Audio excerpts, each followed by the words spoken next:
से बच सकते थे, उन्हें एंटी ड्रोन गन्स और लेजर सिस्टम से जलाकर राख कर दिया गया।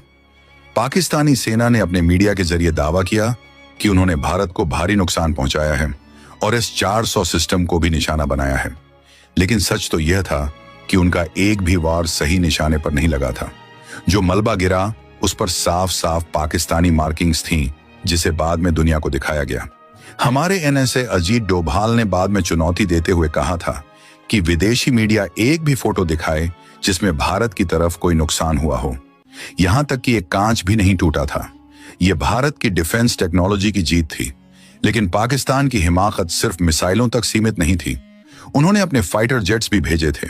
आसमान में अब तक की सबसे बड़ी डॉग फाइट यानी हवाई लड़ाई शुरू हो चुकी थी। एक तरफ पाकिस्तान के F-16 और JF-17 थे, तो दूसरी तरफ भारत के मिराज 2000, सुखोई 30 और राफेल। रडार स्क्रीन पर लाल और हरे डॉट्स की भरमार थी। दोनों देशों के मिलाकर करीब 114 से ज्यादा फाइटर जेट्स एक दूसरे के आमने सामने थे। यह 1971 की जंग के बाद का सबसे बड़ा हवाई टकराव था। भारतीय वायुसेना के जांबाज पायलटों ने गजब के कौशल का प्रदर्शन किया। हमारे पायलटों ने न सिर्फ अपने एयरबेस को बचाया, बल्कि दुश्मन के जहाजों को दौड़ा दौड़ा कर खदेड़ा। खबरों के मुताबिक भारत ने पाकिस्तान के 5 फाइटर जेट्स को मार गिराया, जिनमें उनका एक अर्ली वार्निंग एयरक्राफ्ट भी शामिल था। हालांकि इस लड़ाई में भारत को भी कुछ नुकसान उठाना पड़ा।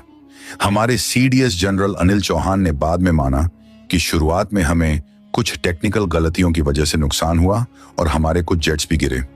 उन्होंने इसे टैक्टिकल एरर बताया, लेकिन हमने अपनी गलतियों से तुरंत सीखा और अगले 48 घंटों में ही बाजी पलट दी।